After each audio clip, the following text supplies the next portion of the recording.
अशी मुलं ज्यांचे बायोलॉजिकल आई वडील या जगामध्ये जिवंत नाहीये, त्या मुलांना सांभाळण्याचं काम आम्हाला करावं लागतं. एक परिवार आहे माझा, 100 लोकांचा आम्ही राहतो.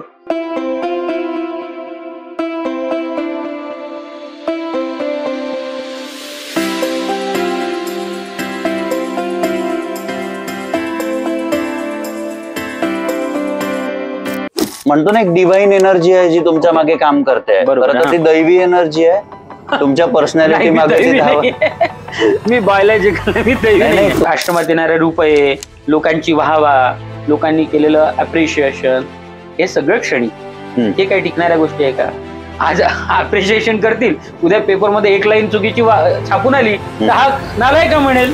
माझे वडील गावावरून आले आणि त्यांना जेवायला वाढ म्हणून त्यांना भूक लागली, जेवायला वाढलं तर तीच भाजी होती, तीच वाढली.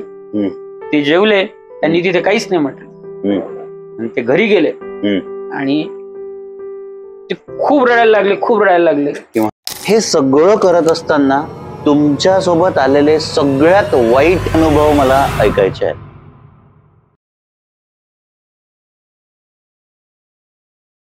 नमस्कार ऑडियन्स, आज आपल्यासोबत एक खूप डायनॅमिक पर्सनॅलिटी, ज्यांनी स्वतःला सामाजिक आयुष्यामध्ये संपूर्ण झोकून दिलाय.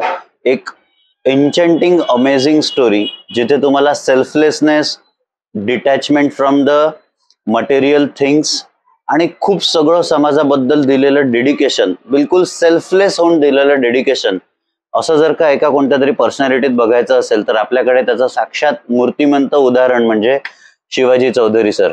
सर नमस्कार. नमस्कार.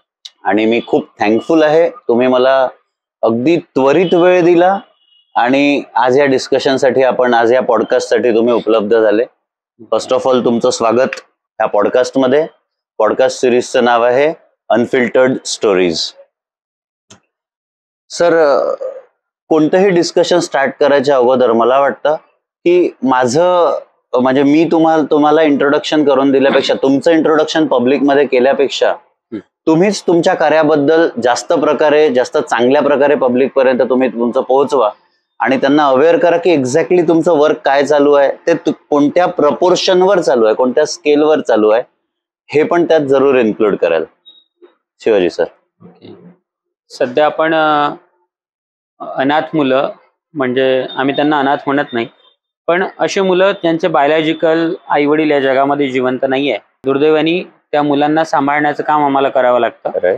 आणि असे काही वृद्ध ज्यांच्या मुलांनी त्यांना घरात ठेवलं नाहीये, वृद्ध, अशा वृद्धांना सांभाळावं लागतं. तशा मुलांसाठी, वृद्धांसाठी, अशा महिला की ज्यांना घरात खूप भयंकर त्रास आहे, अशा महिलांसाठी एक हक्काचं आणि प्रेमाचं घर आम्ही वर्धा येथे निर्माण केलंय आणि त्याचं नाव आहे सेवाश्रम आसमंत स्नेहालय. आम्ही सगळे जवळपास 100 लोक तिथे असतो आणि असा एक सुंदर परिवार आमचा त्या ठिकाणी निर्माण झालाय. बस असं म्हणजे तुम्ही म्हणाले की खूप तुमच्या कामाबद्दल खूप काही सांगा, तर एक परिवार आहे माझा, 100 लोकांचा आम्ही राहतो. मी पर्सनली फार याबद्दल काही सांगू म्हणजे काय सांगू, पण एवढं आहे की असे लोक आम्ही एकत्र राहतो आणि फार सुंदर अटॅचमेंट असणारे सगळे लोक आहे. एकमेकाशी प्रेम आहे, जिव्हाळा आहे आणि खूप खूप म्हणजे खूप वेगळ्या पद्धतीचं प्रेम आहे सगळ्यांचं. तर स्नेहालयामध्ये सर किती लहान मुलं आणि मुली तुम्ही म्हणजे त्यांचं पालकत्व स्वीकारलंय, तुम्ही त्यांचे मायबाप बनले आहात? आत्ताच्या घडीला आपल्याकडे जवळपास 70 मुलं मुली आहेत आणि ते वाढत राहते, नेहमी कमी होत राहते. या मुला मुलींमध्ये अनेक टप्प्यानं अनेक लोक आहेत, म्हणजे जे आई वडील नाही असे नाहीये. तर सिंगल पॅरेंट्स मध्ये असे काही प्रॉब्लेम्स असतात की आई जिवंत आहे, वडील वारले आणि आई जिवंत आहे पण तिचं आता दुसरं लग्न झालं. खूपदा असं होतं की जेव्हा तिचं दुसरं लग्न होणार असतं तेव्हा लोक ऍक्सेप्ट करतात की बा हो, मी तुझ्या मुलासहित तुला स्वीकार करतो. आणि मग तिला स्वीकार केल्यानंतर त्या घरात जेव्हा ती जाते आणि मग काही दिवसांनी तिला तिथे एखादं बाळ होते, तेव्हा त्या ठिकाणी त्या जुन्या जो आधीचं बाळ असतं त्याला एक अंतर दिलं जातं, त्याला तिथे त्याला स्थान उरत नाही, त्याला प्रेम मिळत नाही. त्याच्यामुळे त्यांच्यात भांडणं व्हायला लागतात नवरा बायकोंमध्ये. आणि मग एक अशी बाई जिचा आधी एक नवरा मेला आहे किंवा तो तिला सोडून गेला आहे, बरोबर. तिच्याकडे एक आधीचं एक बाळ आहे, आता तिचं पुन्हा लग्न झालं, त्या नवीन घरी तिला एक तिचा नवरा आहे आणि तिला पुन्हा तिथे बाळ झालंय. आता तिच्याकडे मोठा प्रश्न उभा आहे की तिने कुठल्या रस्त्याने जायचंय. त्या नवीन नवऱ्याला पण सोडून द्यायचं या एका बाळासाठी, की त्या नवीन बाळाला घेऊन त्या नवऱ्यासोबत आता पुढचा संसार करायचा आणि या मुलासाठी काहीतरी व्यवस्था पाहायची. तर त्या बाईला वाटतं की याला तिथे त्रास होण्यापेक्षा हा कुठेतरी अशा ठिकाणी राहावं जिथे सेफ राहील. तर म्हणजे कधी कधी हे सर्कमस्टन्सेस बाय चॉईस नसतात, ते सर्कमस्टन्शियलच असे असतात की त्यांना तसं वागावं लागतं. हा, परिस्थितीच अशी उद्भवते की त्या घरापेक्षा त्याची सेफ्टी ही दुसऱ्या कुठेतरी ठिकाणी चांगली असते. तुम्ही एक ऑब्झर्व कराल की जगामध्ये आपल्या देशामध्ये खास करून जिथे कुठे तुम्हाला बालहिंसा ही गोष्ट पाहायला मिळते, बरोबर, की किंवा बालकांचं शोषण हा घटक पाहायला मिळते, किंवा तुम्ही तिथे पाहाल त्यात इन्क्लूड असणारा माणूस हा बाहेरचा फार कमी वेळा असतो. बरोबर, तो कुठेतरी त्यांच्या परिवारातलाच असतो. आणि अशा ठिकाणी त्या मुलाचा हा म्हणजे बायोलॉजिकल फादर मदर नाहीये, अशा मुलांसोबत या गोष्टी घडण्याची शक्यता फार जास्त होते. तर त्यामुळे त्या मुलाची सेफ्टी कधीच, नावाला तो एक परिवार आहे पण त्या परिवारात नाहीये एवढं नक्की आहे. तर अशा प्रकारचे मुलं बाळ आपल्या सेवाश्रमात आहेत, नंतर पूर्णपणे अनाथ म्हणजे आई वडील वारलेले आहेत. सर, असे पण केसेस आहेत का त्यामध्ये की जिथे काही कारण नसताना आईने मुलाचा किंवा बापाने मुलाचा त्याग केला, असं म्हणा की एखाद्या व्यभिचाराच्या केसमध्ये ती पळून गेली, किंवा म्हणजे एखाद्या बाईचं प्रेम प्रकरण झालं लग्नानंतर आणि तिने बाळ माणसाकडे ठेवलं आणि ती पळून गेली. हा, आता तर सध्याच्या परिस्थितीमध्ये हे प्रकरण खूप वाढत चाललंय. म्हणजे का माहिती नाही, म्हणजे समाज व्यवस्था आपली बदलत चालली आहे, समाजात असा प्रकार निर्माण व्हायला लागलाय की आधी असं नव्हतं. आधी असं होतं की एका दोघांचं लग्न झालं तर ते 7 जन्माच्या आपण गाठी वगैरे म्हणायचो, पण 7 जन्म नाही पण किमान या जन्मापुरत्या तरी आपण ग्राह्य पकडायला पाहिजे. 60 वर्ष पकडून घ्या, 60 वर्षासाठी ग्राह्य पकडूया. पण 60 वर्षासाठी न होता ते 6 वर्षासाठी उरलेलं आहे. खूप साऱ्या कंडिशन मध्ये असं आपण पाहतो की लग्न होतात आणि मग त्यांचं पटत नाही. अशा कंडिशन मध्ये अक्षरशः आजकाल म्हणजे बाया मुलांना टाकून दुसरं लग्न करून निघून जातात. दुसरं लग्न किंवा जुना प्रेमी, हा ते आता त्यांचं पर्सनल माहित नाही, पण याला सोडून, याच्या मुलांना सोडून ती दुसरीकडे सर्रास निघून जाते. तिला काही घेणं नाही. अशा केसमध्ये मग तो माणूसही त्या बाळाचा सांभाळ करण्यास जास्त इच्छुक नसतो किंवा करत नाही. नाही, माणूस इच्छुक आहे नाही आहे हे नाहीये. खूपदा अशा केसेसमध्ये माणसाला प्रॉब्लेम हा आहे की 2-3 गोष्टी आहे. एक तर खूप वेळा असे लोक व्यसनी होऊन जातात, त्यामुळे दारूच्या नशेत ते खूपदा असल्यामुळे डिप्रेशनमुळे त्या मुलाचा सांभाळ ते व्यवस्थित करू शकत नाही, त्यामुळे मुलाची सेफ्टी तिथे नाहीये. दुसरी गोष्ट अशी की हे काही खूप रिच फॅमिली नाही ना, या अगदी सामान्य रोजमजुरी करणारे लोक आहे खूप खूप सारे याच्यातले. मग हा माणूस जर दिवसभर त्या मुलाला सांभाळणार तो कामाला कधी जाणार? बरोबर. आणि हा कामाला जाईल मुलाला कोण सांभाळणार? बरोबर, कारण की खूप वेळा परिवार पण नाहीये, त्याचे काही आई बाबा नाहीये, त्याला कोणी नाहीये, तो पण सिंगल आहे. हा मॅटर ममतेचा नाहीये, त्याला तो जिव्हाळा आहे, ते प्रेम आहे, पण तो बांधल्या गेलाय कुठे. त्याला वाटतं की माझ्या मुलाला मी सांभाळावं, त्याची जबाबदारी घ्यावी, पण खूपदा ते व्यसनांमध्ये लिप्त आहे आणि खूपदा त्याच्याकडे तशी व्यवस्था नाहीये की मुलाला मी सांभाळू शकेल. म्हणजे या प्रकरणांमुळे तो डिप्रेशन मध्ये जाऊन, अँझायटी मध्ये जाऊन व्यसनाधीन झालाय, की त्याची वाईफ सोडून गेली, की तो ऑलरेडीच व्यसनाधीन होता म्हणून असं काहीतरी घडलंय. आपण याच्यात काही म्हणजे एका दृष्टिकोनातून पाहू शकत नाही. या दोनही गोष्टी आहे, पण दोन्ही गोष्टी असल्या तरी ती आई आणि तो मुलगा या नात्याच्या, म्हणजे तो दारू पितो म्हणून ती त्याला सोडून गेली हे जरी असेल तरी तो तिचा मुलगा आहे. बरोबर, आणि तिची ती जबाबदारी आहे म्हणून. ते प्रेम शेवटी जातं कुठे? ते जातं कुठे? तर प्रश्न तो आहे, बेसिक प्रश्न तो आहे. तर ती अडचण आहे, हे सगळ्यात महत्वाचं. तर अशा केसेस खूप व्हायला लागल्या आणि अतोनात झालेल्या आहे. ओके. सोबत सर आपल्याकडे वृद्ध लोक जे राहतात, म्हणजे आता कारण की आपली ओळख बरी जुनी आहे, तर अशा बऱ्याचदा केसेस माझ्या समोर बघितल्या की कुठेतरी तो बंद एखाद्या दुकानाच्या शटरच्या खाली झोपून आहे कोणी व्यक्ती, तुम्ही त्यांना घेऊन येत आहे, किंवा मायबाप आहेत पण तो अगदी लावारिस पडून आहे, अशा अवस्थेत आहे की किडे पडलेले आहेत अंगावर, म्हणजे ब्लँकेट पूर्ण ते म्हणतो किड्यांनी पोखरलेलं आहे आणि तुम्ही त्यांना घेऊन येताय. अशा सगळ्या म्हणजे हे जे वृद्धांना टाकून देण्याचा जो मॅटर चालू झालाय त्याबद्दल स्टेटमेंट. वृद्धाश्रम ही आता नव्याने निर्माण झालेली फार मोठी समस्या आहे. वृद्धाश्रम आपल्या इकडे होते आधी, आणि या वृद्धाश्रमामध्ये एका विशिष्ट क्लासचे लोक राहायचे. म्हणजे कुठले तर ज्यांच्या घरी एखादे श्रीमंत वर्गातले लोक या वृद्धाश्रमात असायचे. साधारण असा समज होता नेहमी की गावातले, खेड्यातले, गरीब घरातले वृद्ध हे वृद्धाश्रमात येत नाही. पण आता वृद्धाश्रम ही सर्रास झालेली एक प्रक्रिया आहे. कुठल्याही सेक्शन मधले, म्हणजे कुठल्याही समाजातले क्लासमधले लोक तिथे पोहोचतात. काय येतात तर याचाही दोन्ही बाजूनी आपल्याला अभ्यास करायला पाहिजे. दोन पद्धतीच्या विचारधारा तयार झाल्या. मी ऐकायचो गावामध्ये बोलताना की माझा मुलगा मला देते, लातीने देव की हाताने देव, असे म्हातारे म्हणायचे. तो मला लातीने देव की हाताने देव पण मला खायला देते, तर मी माझ्या घरी राहणार. ओके, अशी एक समज होती, अशी वृद्धांची ठाम भूमिका होती की काही हो घरात अडचणी, लातीन म्हणजे लातीन नाही देत असते कोणी कोणाला, एक म्हण आहे. तर घरात किती काही अडचणी असतील, कोणी बोलत असेल, इन्सल्टिंग सिच्युएशन मध्ये कधी बोलत असेल, आता होते सुनांमध्ये सासवांमध्ये हे प्रॉब्लेम कॉमन आहे. नवीन दुसऱ्या घरातून आलेली मुलगी ती घरात ऍडजस्ट होणार, तिचं आणि या बाईचं असणारं बॉन्डिंग एवढं चांगलं नसणार, हे ऑब्विसली आहे. हे काही फार आपण किती काही म्हटलं तरी हे सहज बदलत नाही. पण तरीही त्या घरच्या त्या म्हाताऱ्या बाईची भूमिका होती की काही झालं तरी हे माझं घर आहे, हा माझा मुलगा आहे, अडचणी चालतात पण मला राहायचंय या घरात. ही भूमिका वृद्धांची होती. आता ही एक भूमिका होती की माझ्या घरी मला काही मिळो, मी त्यात तयार आहे.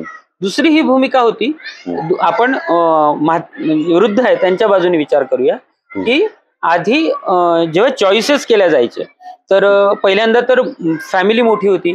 आता आपण हम दो हमारे दो, हम दो, आता आपण लोक हम दो हमारे एक वर आलोय की हम दो हमारे 2 पर्यंत लोक होते. आणि मग किंवा त्याच्या आधी मोठ्या फॅमिलीज होत्या, 2 मुलं 3 मुलं 4 मुलं, त्यातले 2 मुलं शिक्षणाला नोकऱ्यांना शहराच्या ठिकाणी गेलेही समजा, तरी 1-2 मुलं, एखादा मुलगा गावात असायचा तो आपल्या आई वडिलांचा सांभाळ करायचा. बरोबर. पण प्रॉब्लेम हा झाला की आता हम दो हमारे 2 आहे, त्यात एखादी मुलगी एक मुलगा असला किंवा हम दो हमारा एक आहे, आणि तो शिकायला किंवा आपल्या करिअर ओरिएंटेड झाल्यावर तो जेव्हा निघून जातो तेव्हा यांना कुठे ठेवायचा हा प्रश्न आहे. आणि वृद्धांना आपलं सगळं आयुष्यभराचं जमा केलेलं हे सोडून तिथे जायचं नाहीये. म्हणजे कितीही चांगल्या नोकरीवर मुलगा असेल, तो मोठ्या ठिकाणी असेल, तो देशात विदेशात मेट्रो सिटीज मध्ये असेल, यांना तिथे करमत नाही. आणि कर्माचं कारणही नाही, कारण कसं करमणार, म्हणजे कठीण आहे ना. बरोबर आहे. पूर्ण आयुष्य एका ठिकाणी काढलं आणि करमणार नाही. आणि खूपदा असं व्हायचं, आधी मुलं पण सॅक्रिफाईस करायचे की नाही मला माझ्या आई वडिलांपाशी राहता येईल अशा, आपण त्याला होम सिकर म्हणायचो की नाही बाय हे होम सिकर आहे म्हणून यांची प्रगती होत नाही. पण तुम्ही होम सिकर म्हणा, तुम्ही काही म्हणा, पण त्यांचे पारिवारिक बॉन्डिंग एवढ्या चांगल्या होत्या की ते त्यात खुश होते. असं झालंय सर कुठेतरी, म्हणजे थोडस आध्यात्मिकरित्या बोललो तर आपण मटेरियल अटॅचमेंट जास्त केलंय. म्हणून एखादा जर का आपल्या गावातली जमीन सोडून सगळं ते म्हणजे गावातला कारभार सोडून बाहेरगावी जाऊन कुठेतरी विदेशात जाऊन जर का 2 रुपये जास्त कमवतोय, तर समाजाने त्याला इज्जत जास्त देणं चालू केलं. आणि रादर दॅन जर का एखादा ते सगळं धुडकारून म्हणजे विदेशातलं लाईफस्टाईल सोडून किंवा मिळणारी नोकरी एखाद्या मेट्रो सिटीमध्ये सोडून जर का तो इथे थांबतोय Tier 3 सिटीमध्ये, Tier 4 सिटीमध्ये किंवा गावात, आणि आपलं धंदा पाणी चालवून म्हणा, ट्रेडिशनली शेती करून घर सांभाळतोय, तर त्याला समाजात दुय्यम नजरेने बघण्यात आलं. ऑब्विस आहे, समाज ज्याला जास्त इज्जत देतो लोक त्याच्याकडे जास्त वळतील. हा खूप. आणि मग आता तुमच्या बोलण्यातनं एक फॉर ऑडियन्स एक आपण असं एक कन्क्लुजन काढू शकतो का सर, की इथे फक्त जे एक जनरल पिक्चर जनरेट होतं ना की मुलांनी आणि सुनांनी बा वृद्धांना सोडून दिलं, असं पण नाहीये. कुठेतरी त्याच्यात ही लोक पण आपलं कॉन्ट्रीब्युट करतात, त्यांचा पण एक बिहेवियर कॉन्ट्रीब्युट होतो, कारण की ती एक मेंटॅलिटी बदलली.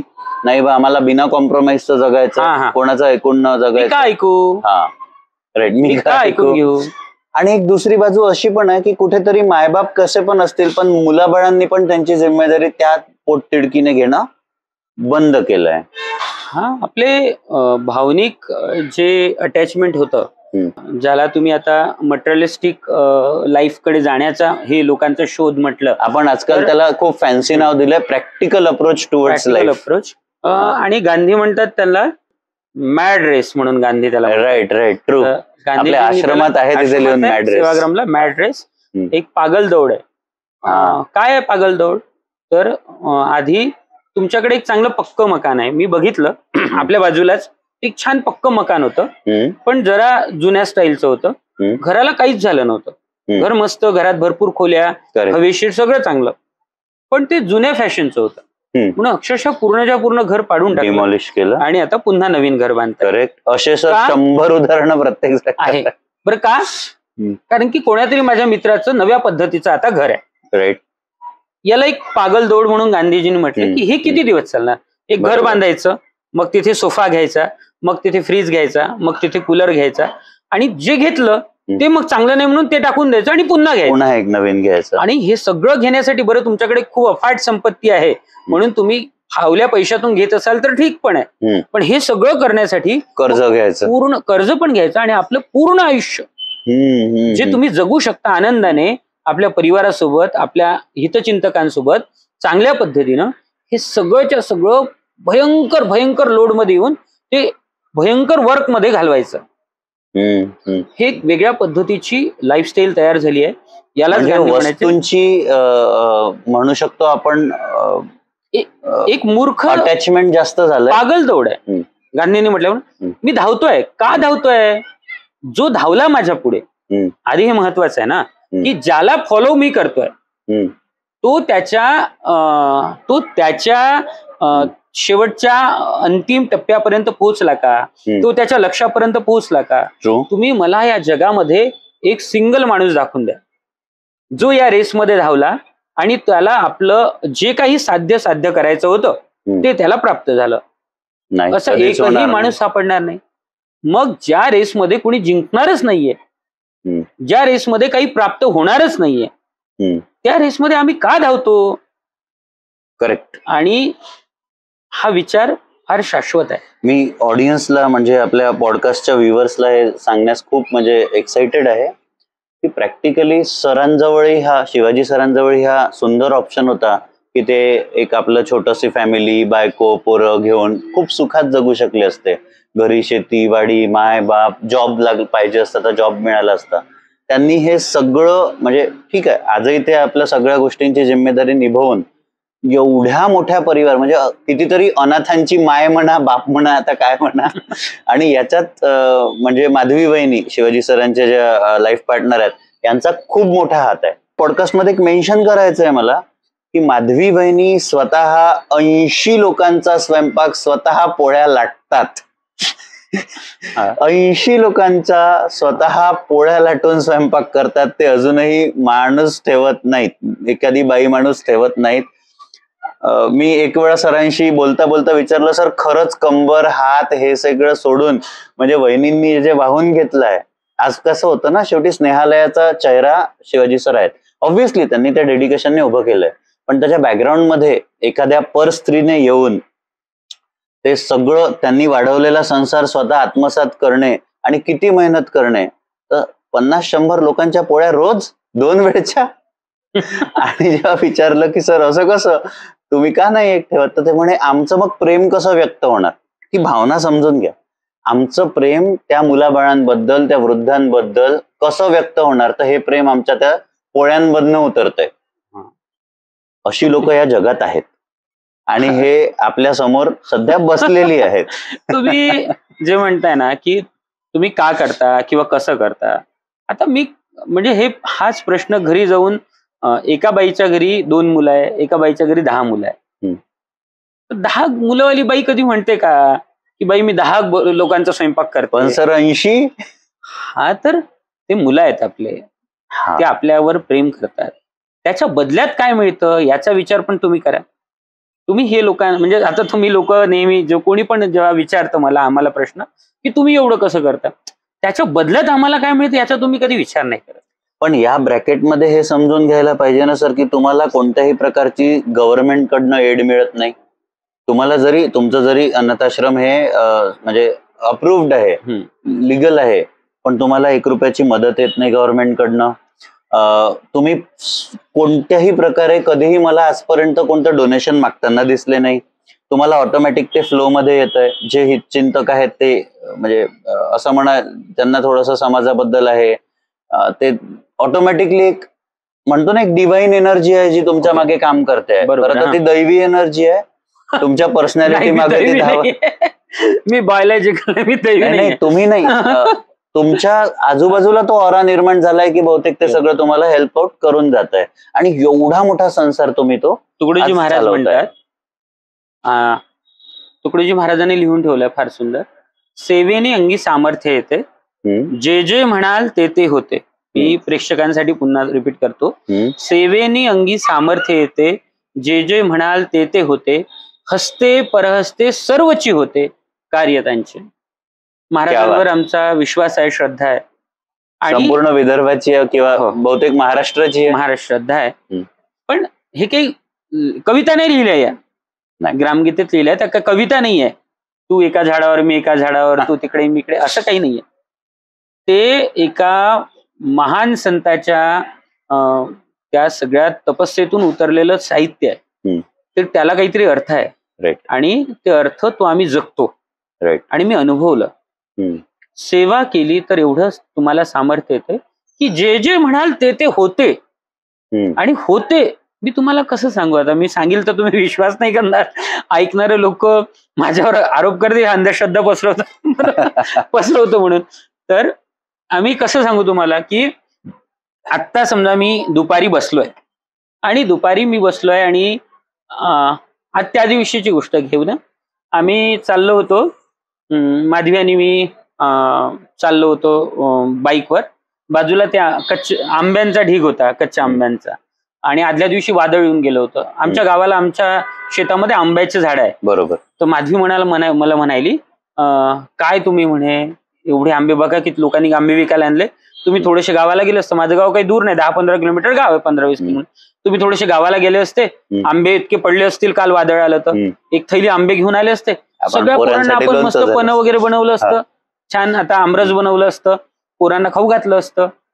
म्हटलं काय तू विचार करते, ते पडले असतील तर ज्याच्या नशिबात असेल त्याला मिळाले असेल, जाऊ दे, तू काय ते आणायला जायचं आता. नाही, मी असं नाही म्हणत का ते लोकांनी नाही खायला पाहिजे ती म्हणे, पण आपल्या पोरांच्या कामी आले असते. आम्ही 2-3 वाजताची गोष्ट, आम्ही घरी आलो, सायंकाळी बसलो होतो, आणि सायंकाळी आमच्याच या सगळ्या आपल्या आश्रमाशी, आमच्या म्हणण्यापेक्षा आपल्या सगळ्या परिवारातल्या, आश्रमाच्या परिवारातले एक गृहस्थ आहे पहाडे म्हणून, ते आले सायंकाळी, एकाएकीच आले. आणि एवढी पहाडे नाही, पडेगावचे पहाडे, आणि नरेंद्र भाऊचे भाऊ समजा. बरोबर. आणि एक थैलीभर, एवढे थैलीभर आंबे घेऊन आले एकाएकी. बरं, आंबेच नाही आणले, सोबत गुळही आणला. क्या बात. आम्ही जे बोलत होतो ते कोणीच ऐकत नव्हतं. आम्ही गाडीवर, चालणाऱ्या गाडीवर आम्ही बोलत होतो, बाईकवर 2 जण, कोणीच ऐकत नव्हतं. आणि संध्याकाळी आपलं तेच होतं की एक डिवाइन एनर्जी ऐकत होती. पण तुम्ही जे करता, तुम्ही मागा, मी तुम्हाला सांगतो, तुम्ही मागा, पण स्वतःसाठी नाही. प्रॉब्लेम आहे, लोक म्हणतात ईश्वर आहे का, ईश्वर आहे का, मागितल्याने मिळतं का. तर मी सिरियसली सांगतोय, मागितल्याने मिळतं. बरोबर. पण मागायचं कुणासाठी, किंवा त्याच्या मागचा उद्देश नाही. तुम्ही स्वतःसाठी मागाल तर तुम्हाला काहीच मिळणार नाही. ओके. तुम्ही दुसऱ्यासाठी मागा, तुम्ही मागाल त्याच्या डबल तुम्हाला मिळेल. सायन्स ऑफ मॅनिफेस्टेशन वर जे लोक खूप इंटरेस्टेड आहेत, त्याच्यामध्ये हा एक पॉइंट जरूर ऍड करा की मागाल ते मिळेल, पण ते मागताना जेव्हा आपण समाजासाठी मागतो किंवा दुसऱ्यांच्या भल्यासाठी मागतो, तर मॅनिफेस्टेशन जास्त फास्ट. म्हणजे बघा, बहुतेक देवाला म्हणा किंवा अजून कोणाला कशाची भाषा नसेल समजत. आपली भाषा मराठी आहे, हिंदी आहे, कोणी इंग्लिशमध्ये बोलतंय, जर्मन बोलतंय, बहुतेक ह्या सगळ्या एनर्जीजला आपले मनातले व्हायब्रेशन समजतात. व्हायब्रेशन समजते आणि भाषाही समजणार आपल्या. या भाषा निसर्गात निर्माण झालेल्या आहेत. या दर्याखोऱ्यात खेळून भाषा निर्माण झाल्या. खडकाला खडकं घासली तेव्हा शब्द बाहेर फुटले.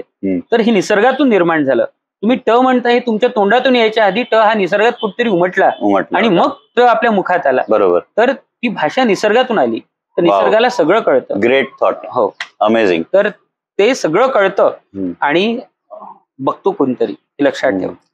मी सगळ्यांना सांगतो, कोणीतरी बघतं म्हणजे, आणि हे जेव्हा तुम्हाला माहिती असतं कोणीतरी बघतं, तेव्हा तुमचं लाईफ सुंदर असतं, क्या बात, प्युअर असतं एकदम. म्हणजे समवेअर आय एम गेटिंग गुजबम्प्स जेव्हा तुम्ही हे सगळं बोलत आहात. म्हणजे एकदम ते मनाला टच करून जात आहे.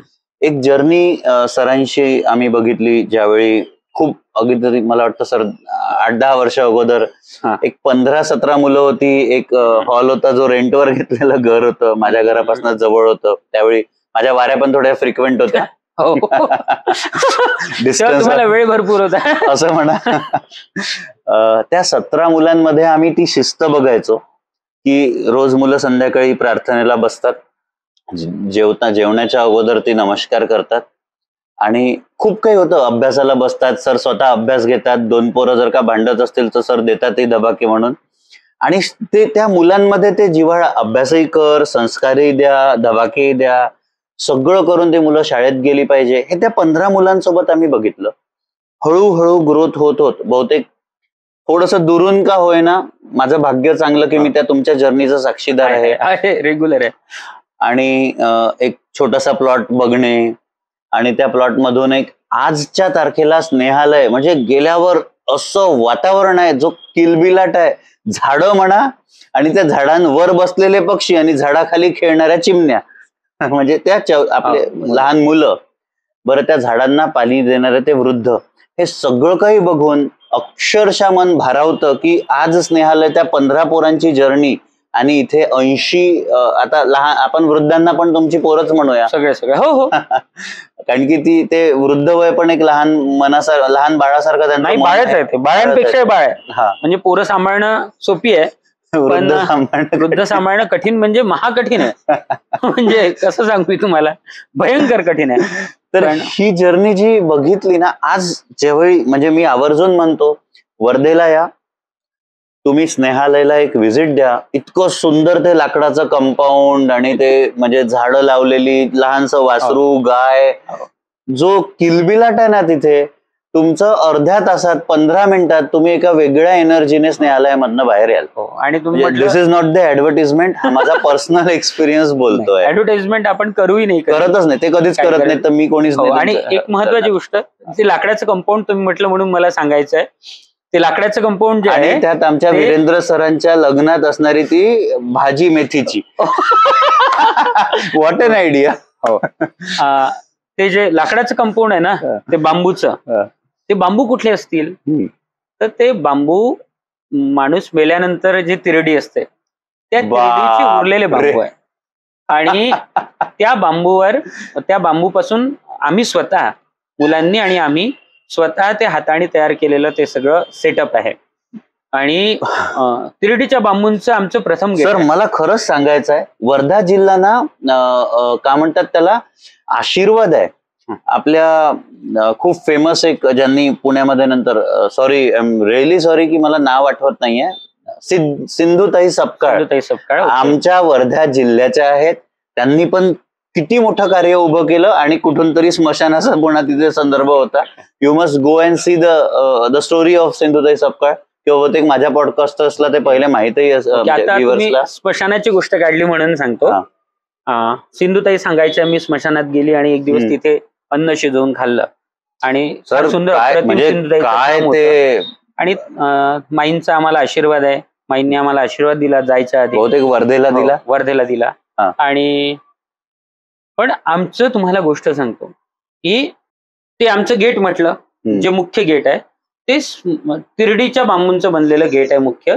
लोक म्हणतात की घरात दारावर अशुभ गोष्ट ठेवू नये, दारावर शुभ ठेवू नये. मेला माणूस ज्या बांबूवर झोपला त्या बांबूचं आमचं गेट आहे, म्हणजे भूतही आमच्या घरात येणार नाही. दुसरी गोष्ट की आजही स्टील आजच्या दिवसापर्यंत, गेल्या 8-9 वर्षापासून आमच्या घरचा रोजचा स्वयंपाक कशावर होतो तुम्ही विचारलं नाही मला. तुम्ही म्हटलं की माझी बायको 100 लोकांचा स्वयंपाक पोळ्या ही करते रोज, आणि संदर्भ येणार आहे का, चुलीवर करते. तुम्ही म्हटलं चुलीवर करते ना रोज, तुम्ही पाहता चुलीवर आमच्या घरी स्वयंपाक आहे. फक्त काही छोट्या मोठ्या गोष्टी गॅसवर होतात, कारण तेवढे रुपयेच नाहीये. बरोबर. आणि चुलीवर आमच्याकडे स्वयंपाक होतो. बरं, ह्या चुलीवर जे होतोय स्वयंपाक, याची लाकडं कुठून येतात? तर गेल्या 8 वर्षापासून जे माणसं जाळल्यानंतर उरलेले लाकडं असतात, त्या लाकड्यावरच्या आम्ही पोळ्या खातो. भगवान, लिटरली रोज खातो, खोटं म्हणून सांगत नाही. आपल्या आश्रमात सर डोकं असं म्हणजे अमेझिंग, म्हणजे काय आपण ऐकतोय आज. म्हणजे सगळ्या अंधश्रद्धा, सगळ्या भूतबाधा इथेच वारल्या. आपल्या आश्रमाला लागून एक स्मशानभूमी आहे टेकडीवर. त्या टेकडी एक माणूस जाळला की नंतर पूर्ण लाकडे जळत नाही. बरोबर. स्मशानाच्या एवढ्या तुकडे आजूबाजूला प्रत्येक माणसाला जाळल्यानंतर शिल्लक पडतात, ते लोक टाकून देतात आणि लाकड तेवढे घेऊन जातात. हा रेफरन्स आहे की ज्यांना वाटतं की ही बाधा होते, ते होतंय, काय होतंय, लोक भूत लागते म्हणतात. त्या एवढ्याला काड्या आम्ही आणतो, लिटरली रोज आणतो, नेहमी आणतो, खोटं सांगत नाही, नेहमी आणतो. आणि त्याच काड्यांवर आमच्या घरचा स्वयंपाक होतो, नेहमी होतो. आम्ही तो शिजवतो, खातो. आणि बहुतेक आम्ही पण खाल्लाय. तुम्ही पण खाल्लाय. आम्ही तुम्हाला चोरून चारला पण खाल्ला. तुम्ही. आनंद आहे सर, मला गर्व आहे. हो, पण कुणालाच भूत लागलं नाही आणि काही होत. सर डोळ्यात पाणी येतंय, म्हणजे मी तुम्हाला सांगतो, म्हणजे कुठेतरी माझे मन असं भरून आलंय हे जेव्हा ऐकतोय. काय स्टोरीज आहेत, काय एक्सपिरियन्स आहेत या जगामध्ये. आपण किती लहान आहे हे सगळं. म्हणजे मला जेव्हा वाटतं की मी किती काय अचीव्ह करतोय हे ऐकताना आता मला वाटतंय की मी किती लहान आहे. बहुतेक सगळ्यांनी ही एक प्रचिती घ्यायला पाहिजे की काय अफाट व्यक्तिमत्व आज माझ्या बाजूला बसलंय. सर एक इथून थोडं मला समोर जायचं आहे. हे सगळं करत असताना तुमच्या सोबत आलेले सगळ्यात वाईट 3 अनुभव मला ऐकायचे आहेत.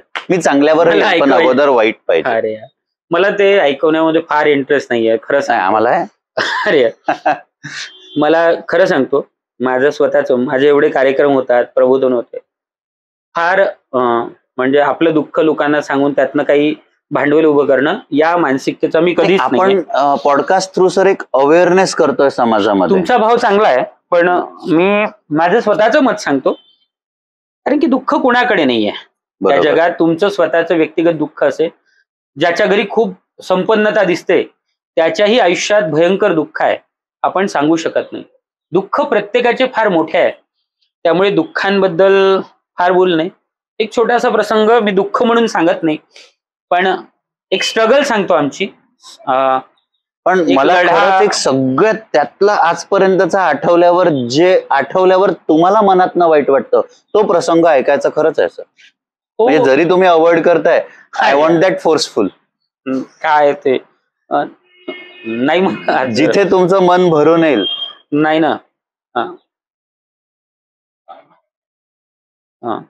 बघा, आम्ही आश्रम सुरू केलं.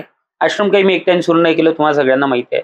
मी होतो, निखिल होता, प्रतिभा होती, विरू होता, विकी, धन्या आणि असंख्य लोक, म्हणजे आता नावही घेता येत नाही, असे माझे काही साथी होते 2-4. बरं, हे सगळे कोण होते याचा थोडासा शोध आपण घेऊया, मग पुढे जाऊया.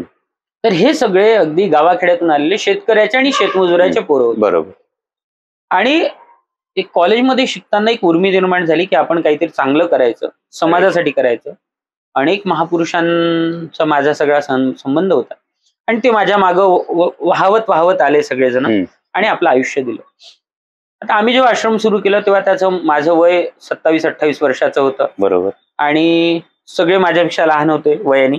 मी मोठा होतो त्या घरात. 27-28 वर्षाचा मी होतो आणि मी घराचा मुख्य होतो. एक छोटंसं घर ज्या घरी तुम्ही यायचे ते आम्ही किरायाने केलं होतं. त्याची आयडिया. आणि त्या घरी आम्ही आमच्या मुलांना 10-12 मुलांना घेऊन राहायचो. आता मुलं फार कमी होते संख्येने, 10-8-10 मुलं होते. 17 मुलं होती सर मला एक्झॅक्ट. मग ते वाढत गेले. मग आधी सुरुवातीला त्याहीपेक्षा कमी, समजा 7-8-10 मुलं, आणि मग मुलं वाढत गेली. तर ते कमी मुलं आणि आम्हीच जास्त होतो ना काम करणारे. मी, निखिल, प्रतिभा, सगळे यंगेस्ट पोरं होतो, पोरी होत्या. आणि मग आमचा आश्रम सुरू झाला. आश्रम सुरू झालं, मुलं राहायची अगदी 2-4-5-10 मुलं ना. आम्ही सगळेजण हे सगळं त्या एका घरात राहायचो. मग त्या घरात काय होतं, आम्ही सगळे यंग होतो. मग येणारे जाणारे कोण होते? आम्ही, आमचे मित्र, आमची मैत्रिणी. मग बरोबर. सतत तिथे पोरं यायचे, पोरी यायच्या, पोरं यायचे, मुली यायच्या. आम्ही कामच करणारे सगळे एंगेज्ड होतो.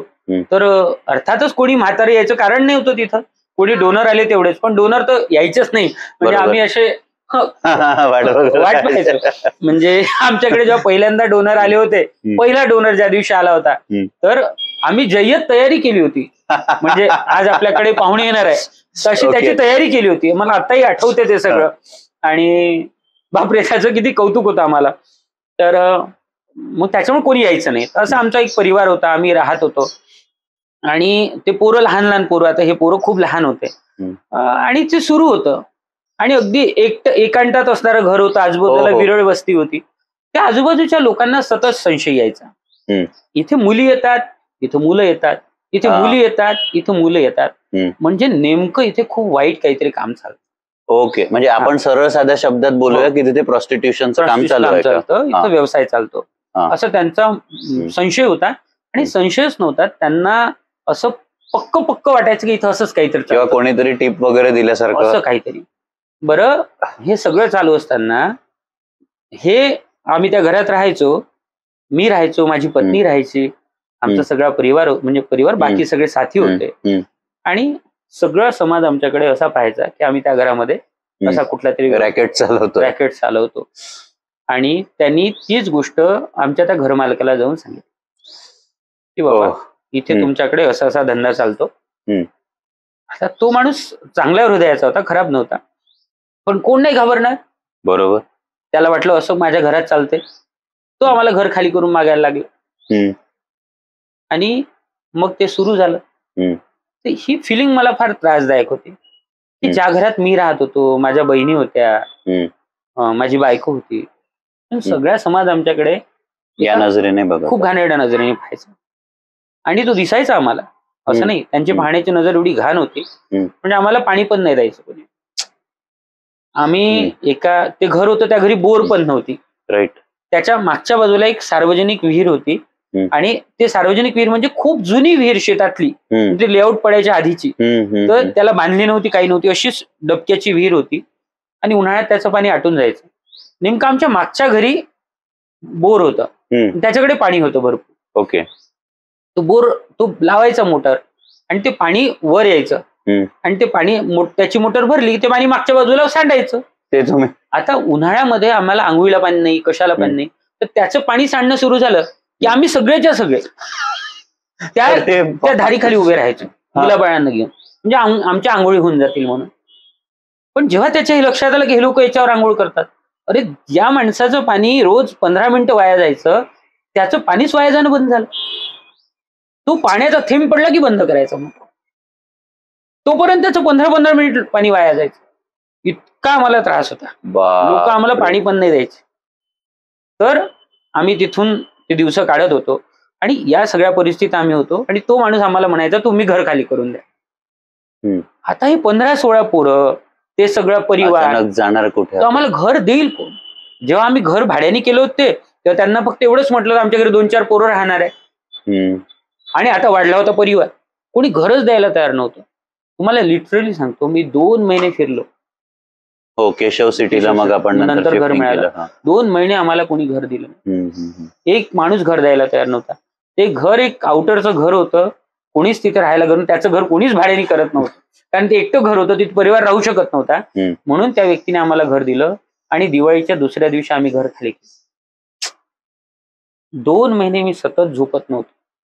मी या पोरांना घेऊन कुठे जाऊ ही चिंता मला सतत त्रास देत होती.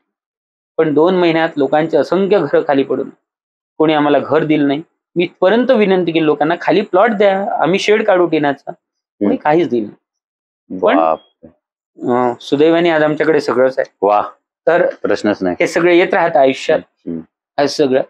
आणि सुरुवातीच्या काळामध्ये आमचा फार बिकट प्रसंग होते, आमच्याकडे पैसे नव्हते. जीवनात माझं आयुष्य फार चांगलं गेलं होतं.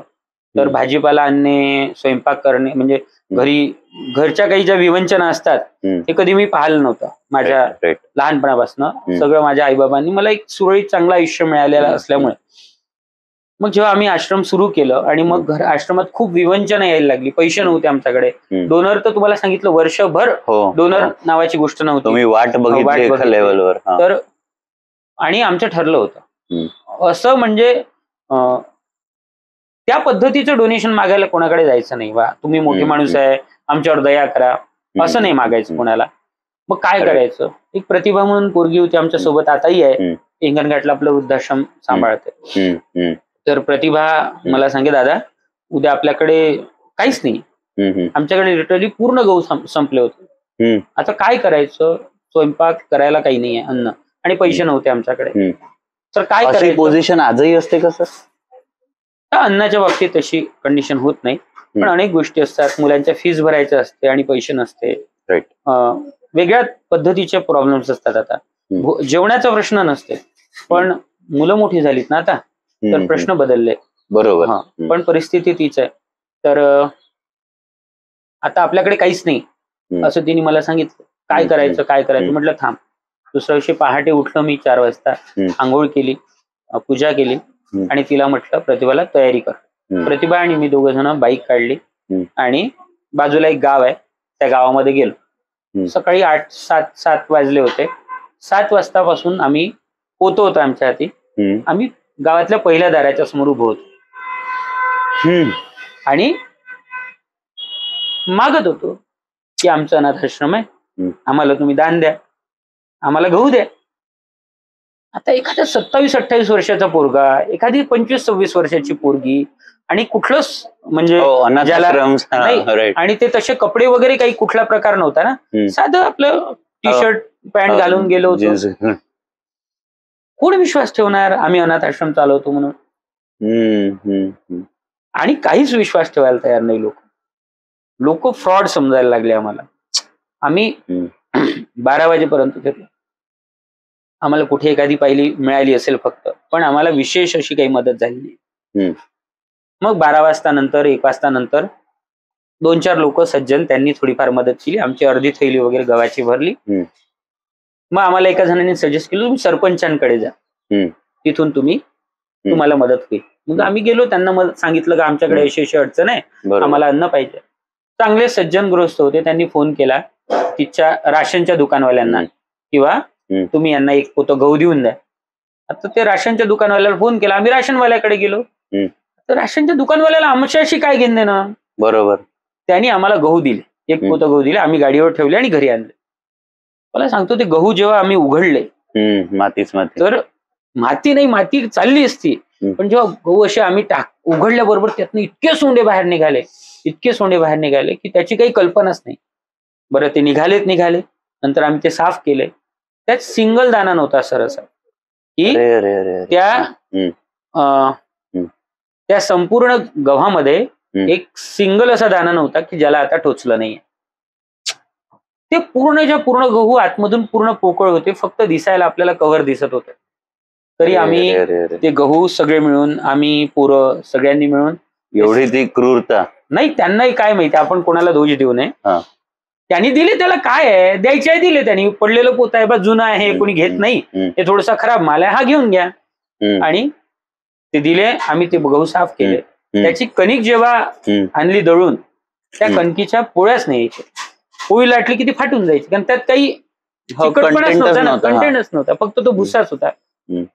पण त्याही कणकीच्या पोळ्या आम्ही खाल्ल्या, जगलो.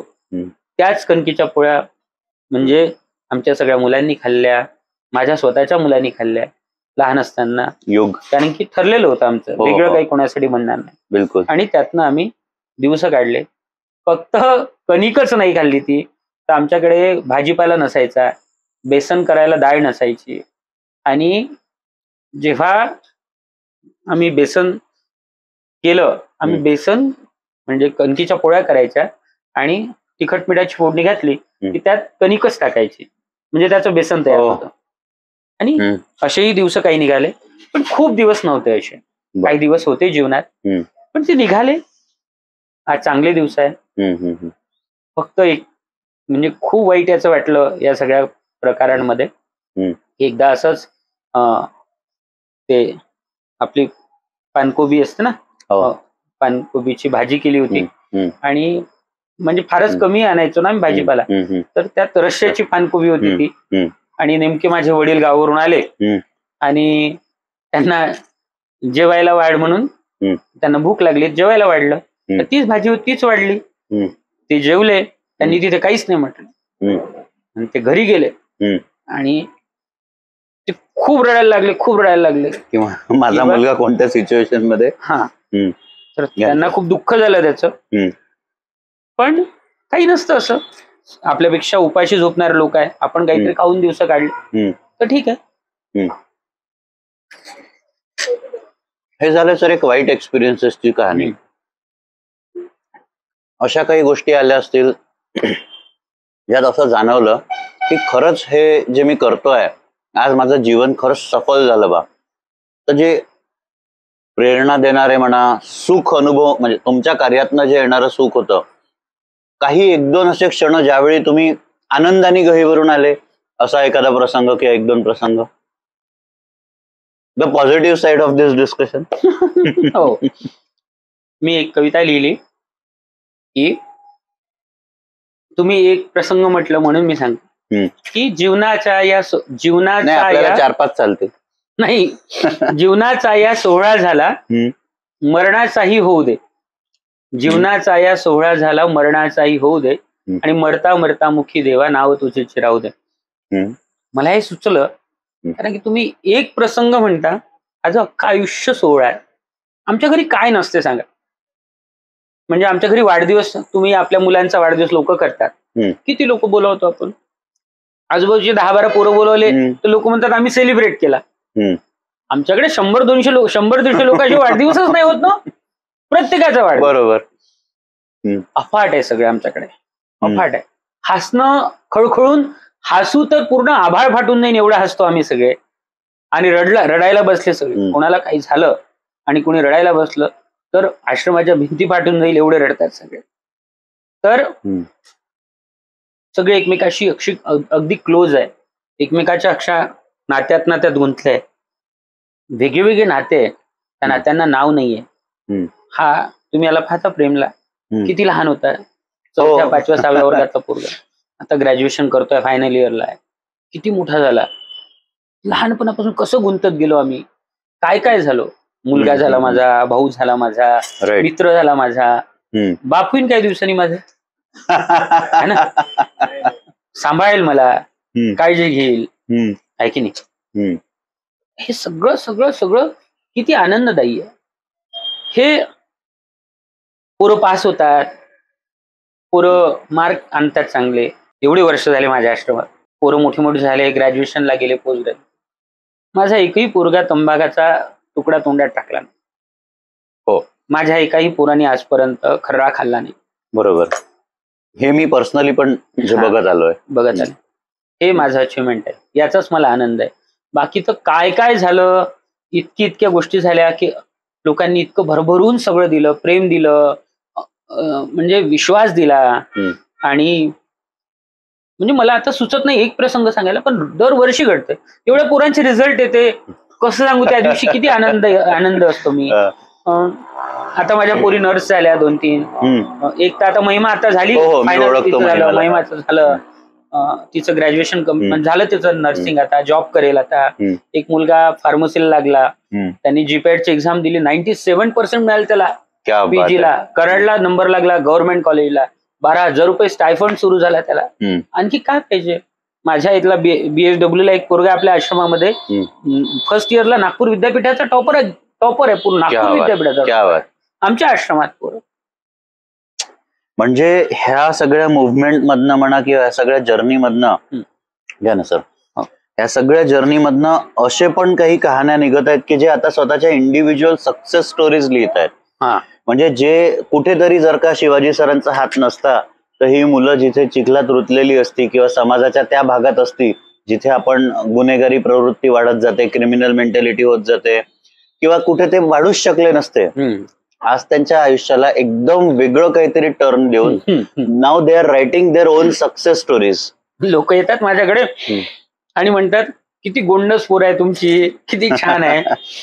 यांना ते म्हणते ना, पोरग खेळत असते ना सर लहान बाळ, हो. त्यावेळी घेताना सगळेच असतात. हो. जेव्हा पोरग शी करतं ना चड्डीत, तेव्हा फक्त आई दिसते. हा, आणि तो जो फॅक्टर आहे. पोरं आहे म्हणतात लोक, त्यांना त्यांच्या स्टोरी माहित नाही. मोठी मोठी मुलं असतात, किती छान मुलं आहे, रेल्वेमध्ये फिरणारे, व्हाईटनरच्या नशा करणारे, भीक मागणारे, क्राईम करून आलेले, गुन्ह्यामध्ये, हे सगळे पोरं, काही काही मुलं त्यात लिप्त असतात. त्यातून पोरं येतात माझ्याकडे. आम्ही त्यांना सांभाळतो, त्यांची काळजी घेतो. हे सगळं करत असताना एकच परिवार आहे आमचं, एकच घर, तिथे मी राहणार, बायको माझी, माझा मुलगा, बरोबर, आणि हे मुलं सगळे. तुम्ही कल्पना करा, माझे नातेवाईक सगळेजण म्हणतात नाही दूर ठेव मुलाला, दूर ठेव. लोक असे म्हणतात की जशा मुलांसोबत पोरं राहतील तसाच तुझा मुलगा होईल, असं म्हणून जरा दूर ठेव. क्राईम करून आलेले पोरं आहे, क्रिमिनल आहे, तर तुझ्या पोराला ते सवय लागेल. म्हणतो माझ्या मुलाचे संस्कार मजबूत असतील तर माझ्या मुलासारखे ते पोरं होतील. वा, तर पलीकडे जाऊन हा थॉट आहे. हा, आणि तुम्ही एका परिवारात आहे बरं, तुम्हाला वेळप्रसंगी त्या पोरांना 2 थापड्या मारायच्या. बिलकुल, आणि ते त्यांचा बॅकग्राऊंड आहे क्रिमिनल, आणि तुमचा लहान मुलगा त्याच्यासोबत खेळणार आहे, तुम्ही तिथे नसणार आहे. तुम्ही कल्पना करा बरं, तुम्ही कुठल्या थॉट मध्ये जगता. एकदम त्या मनावर दगड ठेवून. कुठेही काहीही होऊ शकतं. बरोबर, पण कधीच असं काही घडलं नाही. आश्रमात आलेल्या कोणा मुलांनी कुणाला त्रास देण्याचा प्रयत्न केला असं कधीच झालं नाही. तरी माझा विश्वास आहे, प्रेम या म्हणजे कधीही अप्रिय घटना घडली नाही. अप्रिय असं अप्रिय नाही अशा प्रकारे कोणाला मारायचा प्रयत्न कोणी केला, मुलांचे भांडणं झगडे हे छोटं मोठं तर चालणार, घरात 2 धावांचे होते, एकमेकाच्या अंगावर बसणे, एकमेकाला मारणे, पण असं नाही झालं. कारण माझा विश्वास आहे प्रेम या संकल्पनेवर. तुम्ही प्रेम द्या, मुलांना प्रेम द्या, तुमच्यासाठी जीव देते. तुम्हाला मी किती नशिबान आहे, जनरल मला जर असं लागलं जरी टचकन, हे सगळे पोरं धावते. दादा तुम्हाला काय लागलं? एक दिवस आम्ही चाललो, तुम्हाला सांगतो मी कधी बोललो नाही कोणापेक्षा. एक दिवस मी आणि हा प्रेम होतो, 2 जण होतो, आणि मोपेडने आम्ही चाललो होतो. एका ठिकाणी गाडी स्लिप झाली, पडलो आणि उठलो, तर त्याला लागलाय भरपूर, तो मला पाहतोय, तुला दादा कुठे लागलं, दादा कुठे लागलं. चिंता आहे, पोरांना चिंता आहे, पोरांच्या मनात प्रेम आहे. ही फार सुंदर गोष्ट आहे, ही आनंददायी गोष्ट आहे. बाकी कुठल्या गोष्टी आनंद देऊ शकत नाही. बाकी जीवनात आश्रमात येणारे रुपये, लोकांची वाहवा, लोकांनी केलेलं अप्रिशिएशन, हे सगळं क्षणिक. हे काही टिकणाऱ्या गोष्टी आहे का? आज अप्रिशिएशन करतील, उद्या पेपरमध्ये 1 लाईन चुकीची छापून आली तर हा नालाय का म्हणेल, त्याला काय लागतं. पण या मुलाच्या अंतःकरणात जे प्रेम आहे ते शाश्वत आहे ना, ते कोणी ओढून नाही घेऊ शकणार ना. कोणी ओढून घेऊ शकत. त्याला माहिती आहे ना दादा काय आहे, त्याला माहितीये त्याचं माझं लिंकअप काय आहे, तर ते कशानेच तुटत नसते, काहीही घडलं तरी. तर हे महत्वाचं. काय जर्नी आहे सर, म्हणजे एकदम 360 डिग्री लाईफचा अँगल एक्सप्लोर होतोय. मला वाटतं ह्या आपल्या डिस्कशन मधनं पण होतोय व्ह्युअर्स साठी, की किती आस्पेक्ट्स आहेत जीवनाला, आपण कोणत्या प्रकारे बघतो. आपली लाईफ बऱ्याचदा फ्रीज, गाडी, म्हणजे मटेरियल थिंग्स मध्ये किती एनगल्फ्ड आहे, किती म्हणजे त्या लपेट्यात आहे. आणि काही असे लोक आहेत म्हणजे आपल्या धरती तलावर, भूतलावर, जे या सगळ्यापासनं किती डिटॅच्ड आहेत मटेरियल थिंग्स पासनं, आणि त्यांचं सगळं अटॅचमेंट फक्त एक आहे, ह्युमन, मानव, मानवीयता, माणुसकी. सर डिस्कशन अजून थोडंसं वेगळ्या अँगलला मला म्हणजे मोडायचं आहे. एक जनरल समाजाचा असा एक मानसिकता आहे की अनाथ आश्रम म्हणजे होणाऱ्या गुन्हेगाऱ्या किंवा तिथनं होणाऱ्या काही माल प्रॅक्टिसेस, आणि त्या अँगलने म्हणजे काय माहित काही जागेवर होतही असं सहज बनलेली मानसिकता नसते, ही कधी कधी बघून बनलेली असते. या मानसिकतेला तुम्ही जसं तुम्ही बोलले की स्टार्टिंगला फेस केलं, पण ते तसं नव्हतं की अनाथ आश्रम आहे म्हणून. त्यांनी ते पहिल्यांदा विचार करतानाच तो चुकीचा केला होता, जो आपण पास्ट एक्सपिरियन्स शेअर केला. पण तुम्हाला आता असं वाटतं का की आजच्या घडीला पण एक असं असतं की बहुतेक क्रिमिनल मेंटॅलिटीची लोक जास्त म्हणजे मुलं बाळ तिथे असतील किंवा तिथे काहीतरी माल प्रॅक्टिसेस चालत असतील, हे जनरल अजूनही आहे का सोसायटीच्या डोक्यामध्ये? क्रिमिनल कसे असणार सर? नाही, अनाथाश्रम लोकांच्या डोक्यामध्ये असे विचार लोकांच्या अजूनही डोक्यात आहेत का? तर ते चुकीचं आहे. क्रिमिनल कसे असणार? विचार करा तुम्ही, एखादा 2 वर्षाचा मुलगा आणि ऍक्सिडेंटली त्याला माहिती पडतं की 2 वर्षाचं बाळ, काय कळतं त्याला? आणि कालपर्यंत आपल्या आई वडिलांच्या मांडीवर खेळत होता, आता आई वडील कुठतरी गेले आणि तिकडून त्यांचे प्रेतच घरी आले. त्याला बहुतेक प्रेतही कळत नाही. त्याला प्रेतही कळत. कालपर्यंत काका मामा अमकं ढमकं सगळं नातेवाईक होतं. आपण कोणाच्या लग्नाला जात होतो, म्हणजे थोडासा मोठ्या पोरांबद्दल विचार करू, 7-8-10 वर्षाच्या मुलाबद्दल, की 8 वर्षाचा मुलगा आहे, त्याला कालपर्यंत सगळं मिळत होतं. परिवार होता, परिवार होता, काका होता, मामा होता, सगळं होतं. कोणाच्या लग्नाला जात होतो, आपल्या आई वडिलाला ते लोक बोलवत होते. आणि 2 माणसं या जगातून गेले आणि आता गेलेत. कोणीच नाही. त्याला आता आम्ही काही जबरदस्तीने ओढून आणतो कोणाच्या घरातून कोणाला? आम्ही काही कोणाच्या पोरांना किडनॅप करून आणतो का? पण त्या कालपर्यंत असणारे काका मामा मावश्या आजी आजोबा कोणीच नसतं. मी नेहमी सांगतो जगात, मी व्ह्युअर्सला सांगतो आपल्या, जगात तुमचे मामा काका आजी आजोबा सगळं फक्त तोपर्यंत आहे जोपर्यंत तुमचे मायबाप जिवंत आहे. ज्याला मायबाप नाही त्याला कोणीच नाही. त्याच्यासाठी काका नाही, मामा नाही, कोणीच नसतं. त्याच्यासाठी हे लग्न, हे वास्तू, हे सोहळे, हे काहीच नसतं. आणि हे मुलं मग सगळे आणून दुर्दैवाने आमच्या अनाथ आश्रमांमध्ये टाकतात किंवा आम्हाला ते सांभाळावं लागतात. क्रिमिनल म्हणतात लोक. एक गाव आहे, मी उन्हाळ्यामध्ये आम्ही शिबिरं घेतो, तुम्ही पण खूप मदत करता. खूप नाही सर, खूप थोडी असते ती. आमचे पोरं शिबिरं घेतात. एका गावामध्ये असे शिबिर होतं आमचं, आणि मी शिबिरांमध्ये 7-8 दिवस त्या गावांमध्ये राहतो. त्या गावात असताना मी होतो दिवसभरात शिबिराचं शेड्यूल. एक मुलगी जी थोडीशी मानसिक रुग्ण आहे, आपल्याकडलीच नाही त्या गावातली 10-12 वर्षाची, आणि एक मुलगा त्याच्यापेक्षा 2 वर्षांनी लहान मोठा आहे. सकाळी 5-6 वाजले की ते येऊन शिबिरात येऊन राहायचे, घाणेरड्या कपड्याचे असे तसे. नाश्त्याची वेळ झाली की उभे राहायचे, जेवणाची वेळ झाली. पहिल्याच दिवशी जेव्हा मी गेलो तर तो मुलगा घुटमळत होता आमच्या आजूबाजूला. 12-13 वर्ष, 14-15 वर्षाचा पोरगा. एक आजोबा आले गावातले, चांगला माणूस, प्रतिष्ठित. सर इकडे आहे म्हणते. म्हटलं काय? ते पोट्ट बदमाश आहे म्हणते, ते पोट्ट चोऱ्या करते म्हणते, याच्यापासून सांभाळून राहते. म्हटलं ठीक आहे आजोबा, मी त्यांना काही बोललो नाही. पण तो सतत घुटमळायचा आमच्या आजूबाजूला. काय त्याची अपेक्षा? जेवायला भेटावं. नाश्त्याची वेळ झाली जेवण करणार, दोघही जण. जेवणाची वेळ झाली जेवण करणार. मग विचारलं काय प्रॉब्लेम आहे, हे पोरं का फिरतात? आई नाहीये, वडील आहे, ते दारू पिऊन पडले राहते. घर कसं आहे? घर पाहायला गेलो, घर म्हणजे टोंगळ्याभर तर खाली गड्ड्यात घर. तिथे उन्हाळ्यात ओल समजा, पावसाळ्यात काय कंडिशन राहणार? हिवाळ्यात ओल होती तर पावसाळ्यात काय कंडिशन राहणार? त्याच्यात ते झोपणार. का बदमाश आहे? मी म्हटलं गावातल्या लोकांना, नाही हे पोट्टच बदमाश आहे. गावातले लोक सगळेजण. त्याच्या सर्कमस्टन्सेस दिसून नाही राहिले. काय केलं यांनी? गोष्ट आहे का? त्यांनी काय केलं? त्यांनी चोरी केली. अरे काय चोरलं? तर चोऱ्याच करत राहत. मग मी काय मुद्द्यावर या काय? मग मी शिबिर झालं, त्या पोराला आणि पोरीला माझ्यासोबत आश्रमात घेऊन आलो, राहायला लागले. मग 2-4 दिवस विश्वासात आल्यानंतर विचारलं, बाबू काय झालं? लोक का बरं तुला चोरी केली म्हणते? तू चोऱ्या करायचा का?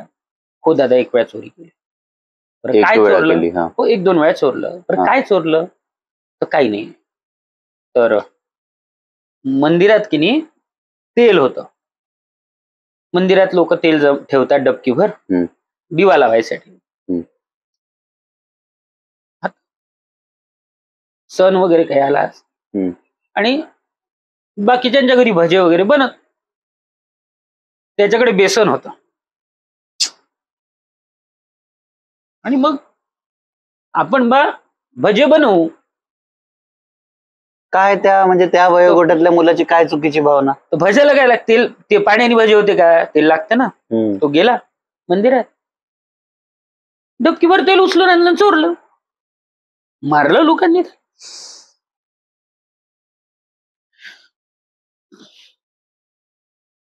आणि लोक म्हणतात की जाऊ द्या, अनाथ आश्रमातले पोरं क्रिमिनल असतात, लोकांनी बनवलं. क्रिमिनल समाज आहे. त्यांनी मला सांग, एका मुलाला ज्याला आई वडील नाहीये, त्याला भजे खायची इच्छा झाली, तुम्ही मंदिरात दिव्या लावू शकता. दगडाच्या मूर्तीला उजेड पाहिजे हे तुम्हाला कळतं. जिवंत माणसाला खायची इच्छा होते हे कळत नाही का? अशा बोथट झालेल्या समाजात क्रिमिनल नाही जन्माला येणार तर कोण जन्माला येणार आहे सांगा मला? काय तुम्ही पोरांना शिव्या देता? मानसिकता मेलेले लोक आहे आणि म्हणून इथं क्रिमिनलायझेशन वाढत आहे. फुकट क्रिमिनल वाढत नाही. क्रिमिनल वाढत आहे त्याचे कारण वेगळे आहे. लोक, समाज यांना क्रिमिनल बनवतो.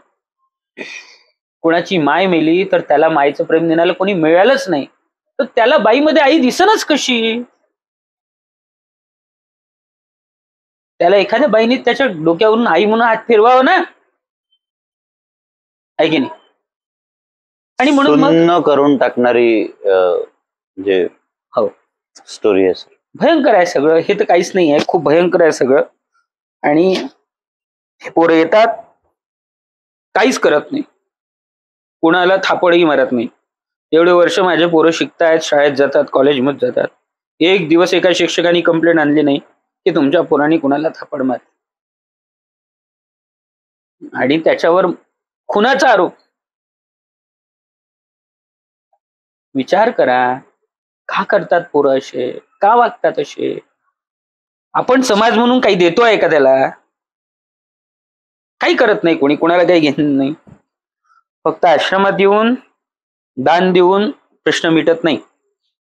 समाजाच्या मानसिकता बदलल्या पाहिजे, आणि त्या बदलणार नसतील तर माझ्या आणि तुमच्या दोन्ही आश्रम काढल्याने काय फरक पडते? काही होत नाही. एक मोठा चेंज येत नाहीये, ही तुमची व्यथा आहे सर, ती खरी आहे. पण तुम्ही जे करताय त्यात कुठेतरी चेंज येतोय हे आम्ही मान्य केलं पाहिजे.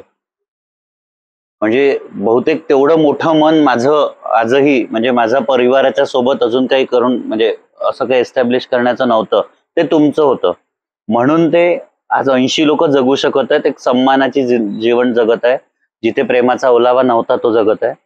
पण म्हणजे मी माणूस म्हणून करू नसतो शकलो का? करू शकतो. मी स्वतःवर पर्सनली बोलतोय, नाही करताय ना. मी कुठेतरी काय विचार करतो, मी जातोय बा, मी काही पैसे देतोय, तेही वर्षातनं एक वेळा काहीतरी करतोय, आणि that's it, done, my responsibility is over. मी शेवटी कुठे जाऊन इन्व्हॉल्व्ह होतोय? माझ्या परिवारात. हो, म्हणजे मी म्हणतोच आहे की आश्रम कोणीच करू नये. हे मी करतोय हे खराबच आहे.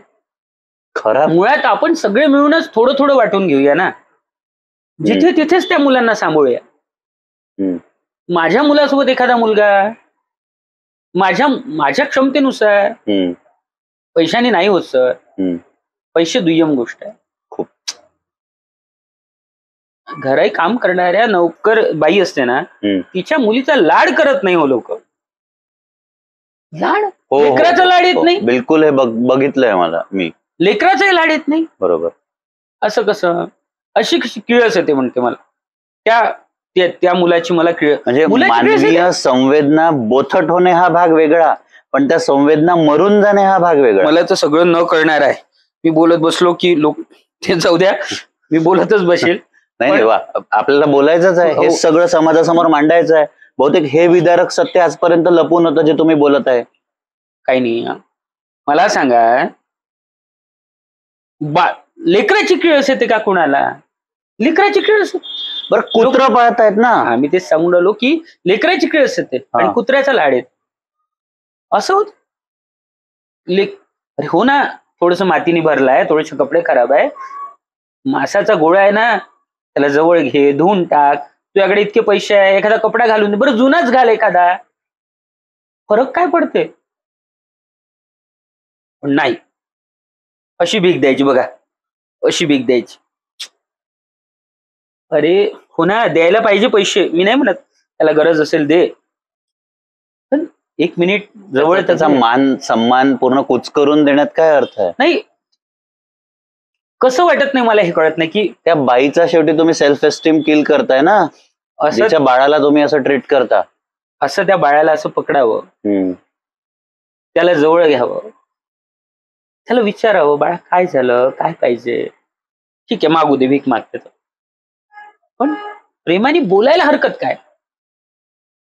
प्रेमाने का बोलत नाही लोक, मला हे तर कळतच नाही. बोलता येतं ना आपल्याला तोंडाने, का प्रेमाने बोलत अशी? बरं हे तर लोक सोडून द्या, यांच्याबद्दल आपण बोलूच नाही. अरे आपल्या आपल्या नातेवाईकांना अशी कचकचून मिठी मारत नाही लोक.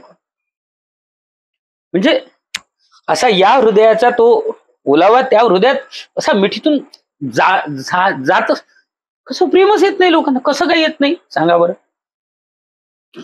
काय प्रकार काय असते असे विचित्र आहे काही काही. असं वाटतंय सर की कुठेतरी बऱ्याचदा आपण एक्सटर्नल गोष्टींना एवढं जास्त महत्व दिलंय की माणूस माणूस मधला जो म्हणजे जी जवळीकता पाहिजे होती ना, ती डिस्टन्स वाढत गेलंय कुठेतरी. ती आता जवळीकता बहुतेक काही लोकांमध्ये आहे आणि most of the majority of the public मध्ये ती नाही आहे. याच्यासाठी काही कारण असे पण आहेत, म्हणजे एक खूप एकदम बेसिक मध्ये जाऊन बहुतेक माझंही मत शेअर करावं असं वाटतं. हो, we blame government for something, we blame our relative for something, की माझे नातेवाईक कसे वागत नाहीत, गव्हर्नमेंटची पॉलिसी चुकीची आहे.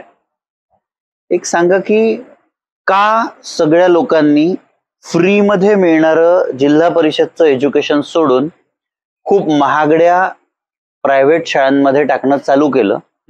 तर ऐकताना माझेच म्हणजे माझ्या वयोगटातले म्हणा, मित्रमंडळी म्हणा, काहींनी असं मत मांडलं, अरे तिथे येणारी पब्लिक कशी असेल? त्या स्कूलमध्ये जेव्हा मी टाकतो तर मला वाटतं की माझ्या मुलाचे मित्र पण त्या क्लासचे बनले पाहिजे. कुठेतरी बहुतेक तो पर्सनल लेवलला तो थॉट करेक्टही असेल sir. I don't want to comment over his thought की ही इज रॉंग. तो माझा पर्स्पेक्टिव्ह नाही. हो हो, बहुतेक ही माइट बी करेक्ट असेल. पण आपण मिक्स होऊन सगळ्या समाजाला, म्हणजे जो वरचा आहे आणि जो खालचा आहे त्याला मिक्स होऊन, म्हणजे जिल्हा परिषद शाळेमध्ये किंवा एखाद्या साधारण त्यावेळेच्या ग्रँटेड शाळेमध्ये इथून 15 वर्ष 20 वर्ष पहिले सगळेच लोक शिकायची. त्यावेळी हे ट्रेंड कुठे होतं? मग तिथे खालचा समाज पण होता, तिथे वरचा समाज पण होता. वरचा खालच्याशी मिक्स व्हायचा, खालचा वरच्याशी, आणि कोणीतरी त्या मेंटॅलिटीज किंवा त्या विचारावर एक्सचेंज व्हायची. का असं झालंय की आता रिक्षावाल्याला पण वाटतंय की माझा पोरगा तिथेच शिकला पाहिजे, इंग्लिशलाच महत्व अचानक येणे? म्हणजे का गोऱ्यांनी बनवलेली भाषा ही चांगली वाटते तुम्हाला? अरे ती तुमची भाषा नाही. चाचा नेहरूंनी म्हटलं की आसपास नाही नॅशनल लँग्वेज. अरे ठीक आहे नॅशनल लँग्वेज. सर खूप घाणेरडी गोष्ट अशी आहे, सुप्रीम कोर्टात तुम्ही हिंदी मराठीत मांडू शकत नाही. का? तर ती जज समजतायत की आम्ही खूप इलाइट आहे आणि ओनली इंग्लिश शुड बी. अरे सुप्रीम कोर्ट भारताचं आहे की ती गुलामीची मानसिकता ज्यांनी देऊन गेले ब्रिटिशांचं आहे? काय माहित, बहुतेक आपलं विषयांतर होतंय कुठेतरी. पण हे सगळं कनेक्ट करून जेव्हा जोडतो ना, तर खूप एकलकोंडेपणा त्या मुलाचा वाढत जातो. आणि मग ज्यावेळी तो मोठा होतो, समाजात जातो, तर त्याला बाहेरचं सक्सेस, प्रोफेशनल सक्सेस हे आंतरिक इंटरनल सक्सेस पेक्षा मोठं वाटायला लागतं. त्याला हे नाही वाटत आहे कुठेतरी की माझे नातेवाईक, माझे भाऊ, माझे मित्र, मी जेव्हा त्यांच्यासोबत बसेल एक हॅपी टाइम जाईल. त्याला वाटतंय की मी कारमध्ये बसेल, मी इथे फिरायला जाईल, मी तिथे फिरायला जाईल. त्याचं सुख तो तिथे शोधतोय रादर दॅन ह्युमन बिंग्स मध्ये.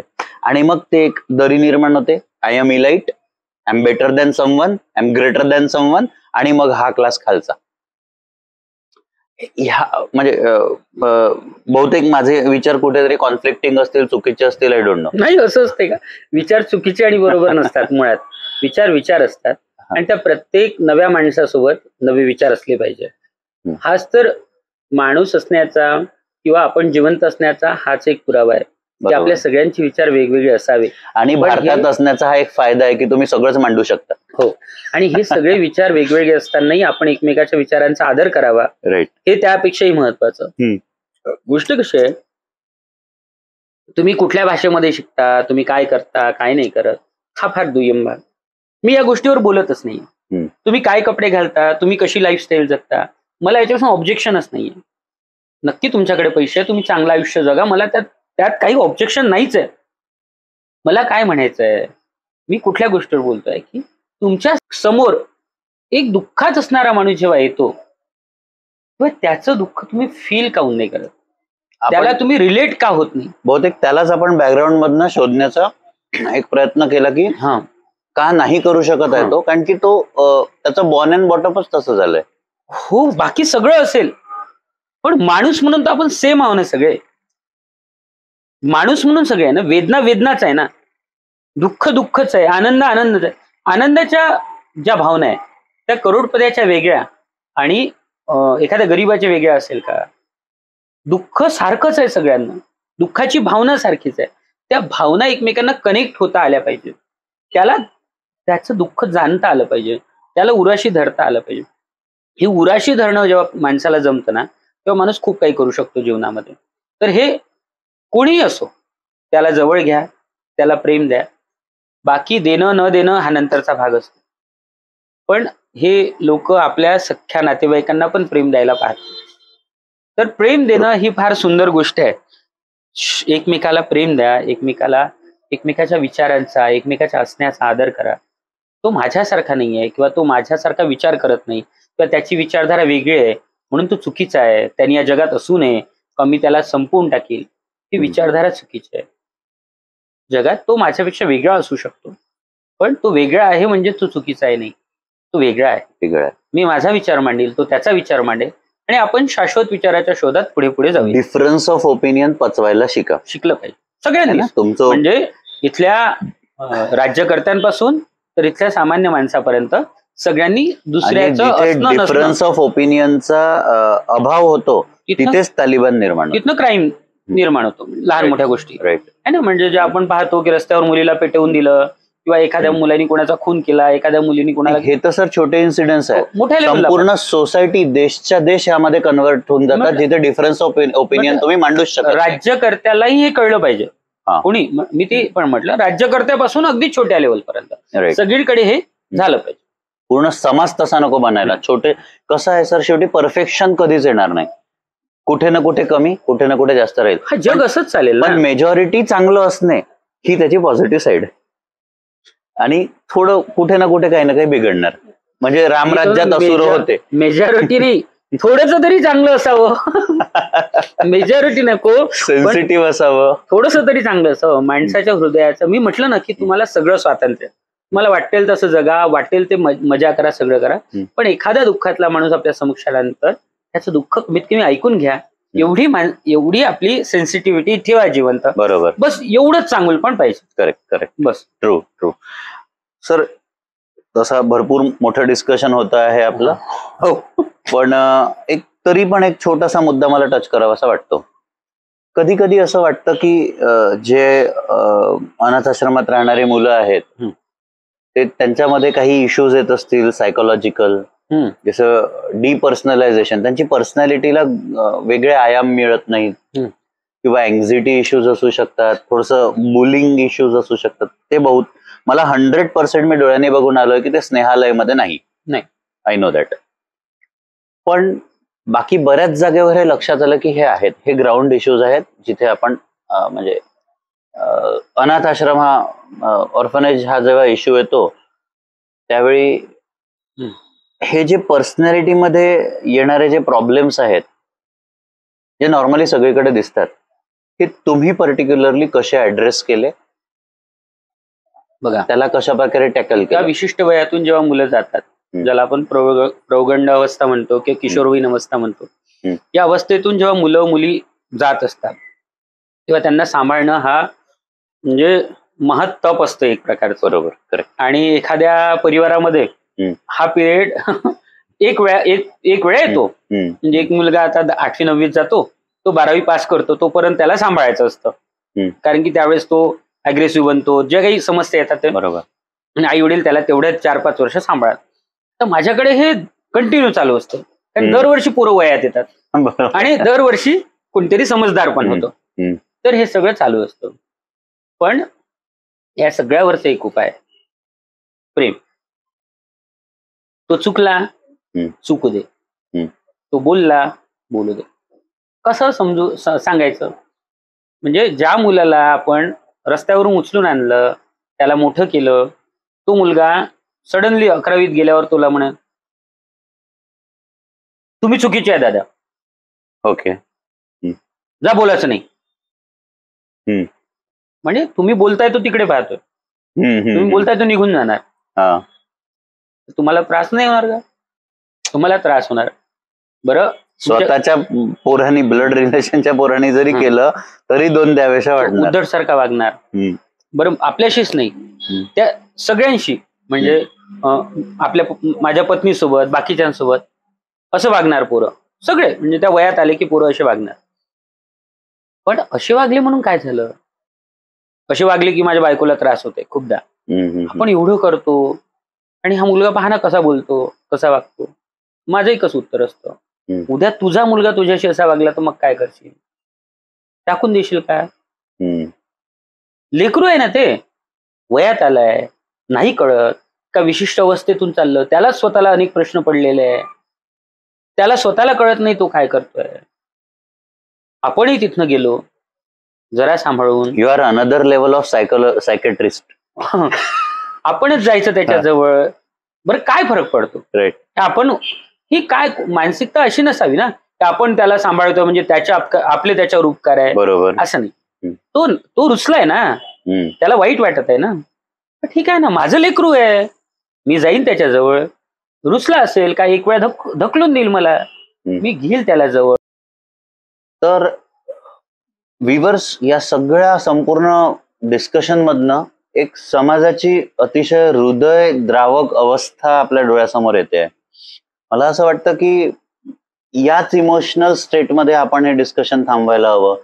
डिस्कशन आम्ही पूर्ण केल्यापेक्षा तुम्ही तुमच्या डोक्यात जाऊन हे डिस्कशन पूर्ण करा. तुम्ही स्वतः, आपण सगळ्यांनी मिळून विचार करायला हवा की आता आपली सोशल रिस्पॉन्सिबिलिटी काय आहे, आपण ह्यात काय कॉन्ट्रीब्यूट नेमकं करू शकतो. अगदी लहानातलं लहान, मोठ्यातलं मोठं. खूप म्हणजे लहानातलं लहान मध्ये आपण जे शिवाजी सरांसारखे जे व्यक्ती आहेत त्यांना आपण काय पर्सनली मदत करू शकतो, हे आपलं इथनं स्टार्टिंग होईल. पुढे कधीतरी आपण विचार करू शकतो की दोन आपल्याला मुलं आहेत, आपण एक अडॅप्ट करू शकतो का आपल्या फायनान्शियल पोझिशन नुसार, किंवा नाही करू शकत अडॅप्ट तर एखाद्याला आपण जो एखादा स्टुडंट आपला शिक्षणाची मदत वगैरे, बाळ अनाथ आश्रमात आहे, त्याला एकाची संपूर्ण जिम्मेदारी घेतली पाहिजे. असं कुठेतरी एक समाज म्हणून आणि खूप सेन्सिटिव्हली वागलं पाहिजे. आपण मानव आहोत आणि दुसरा पण एक कोणीतरी मानव आहे, तो पैशाने कमी आहे जास्त आहे त्याच्या पलीकडे जाऊन खूप जास्त सेन्सिटिव्हली आपण प्रत्येकाशी वागलं पाहिजे. त्याच्या मनाची परिस्थितीचा पूर्ण विचार करून, त्याच्या सामाजिक परिस्थितीचा विचार करून आपण माणसाला माणूस पण दिलं पाहिजे. हे आज डिस्कशनचं सार्थ आहे, म्हणजे गाभा आहे. आपलं कॉन्ट्रीब्युशन नक्की यानंतर समाजाप्रती विचार करा. आणि एक खूप सुंदर उपक्रम शिवाजी सर चालवतात. ज्यांना वाटतं की आपली आर्थिक परिस्थिती तेवढी स्ट्रॉंग नाही की आम्ही असं काही करू शकतो, त्याच्यासाठी प्रेमाचा खाऊ. महिन्याला 100 रुपये आपल्याला सरांच्या याच्यात लावून द्यायचे आहेत, ते डिडक्ट होतील. आणि त्या 100 रुपयामध्ये सर मुलांसाठी जे काही आवश्यक वस्तू असतील, काही असेल, तुमच्याकडनं ते प्रेमाचं एक देण. 100 रुपये आपण ना खरंच पाणीपुरी खायला गेलो की 5 जण मिळून उडवणार आहे, तेच कुठेतरी किती मोठा चेंज आणू शकतात काही अशा मुलांच्या आयुष्यात जिथे खरंच त्यांची गरज होती. याचा विचार करा. आम्ही वर्धेवरनं बोलतोय. वर्धा महाराष्ट्र, गांधीजींनी पाय ठेवून पावन केलेली भूमी, विनोबाजींनी स्वतःचा परिश्रम देऊन तप करून पावन केलेली भूमी. आम्हाला आशीर्वाद आहे तो लाभलेला. आणि शिवाजी सरांसारखे व्यक्ती वर्धेत आहेत. सिंधुताई सपकाळ वर्धेच्या होता, अभिमान आहे, गर्व आहे. आणि आमचा गोरसपाक वर्धेत आहे, याचा अजून एक मोठा अभिमान आहे. एवढं बोलून मी आपली रजा घेतो. नमस्कार, धन्यवाद. Unfiltered stories.